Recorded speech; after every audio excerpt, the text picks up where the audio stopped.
পিচটা ওইটা ভেঙে চলটা ব্যাটিং অনুকূলের দিকে গিয়েছে। আমি পিচটা দেখেছি,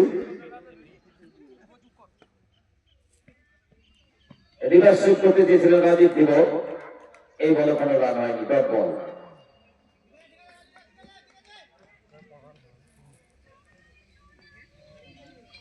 বল করছেন রঞ্জন সরকার। রঞ্জন সরকার একটু মূলত অলরাউন্ডার হলেও কিন্তু বোলিংটা কম করে, কিন্তু আগে ভালো বোলিং করছেন গতকাল থেকে।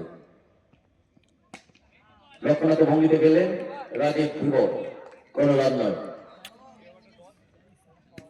এখন কিন্তু শুক্রকে নিয়ে চেষ্টা কাবার বাউন্ডারি দিতে তাকে দাঁড় করিয়ে দিয়েছেন দলনায়ক।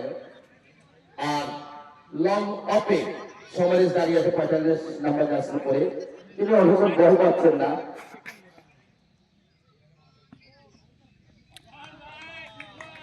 সুন্দর বল, ভালো বল করছেন রঞ্জন কথা বলতে হয় সঞ্জয়।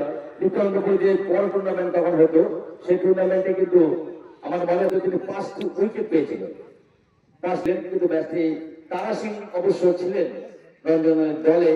সেই খেলায় এসে সুরক্ষা করতে পারেননি রঞ্জন, মাত্র 12 রানে হেরে যায়।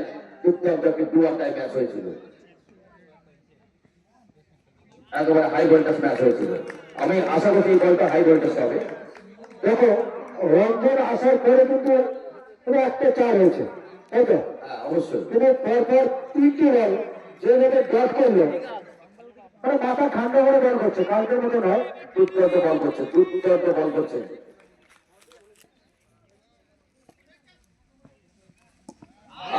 राजीव त्रिवेदी हैप्पी है बैट्समैन का आज की race fantastic batsman, very very strong से बैट्समैन के दांड़ करिए গেছে এই রঞ্জন সরকার।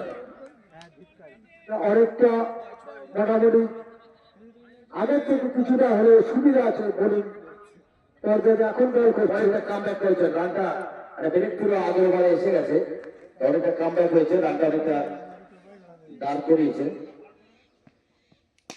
ব্রেক করেছে সব, আরেকটি বলে এই বলে কোনো রান হয়নি, এটি ব্যাট বল হয়ে গেছে। এখন এখন ম্যাডেল ওভারে এসছে মনে হচ্ছে, ম্যাডেল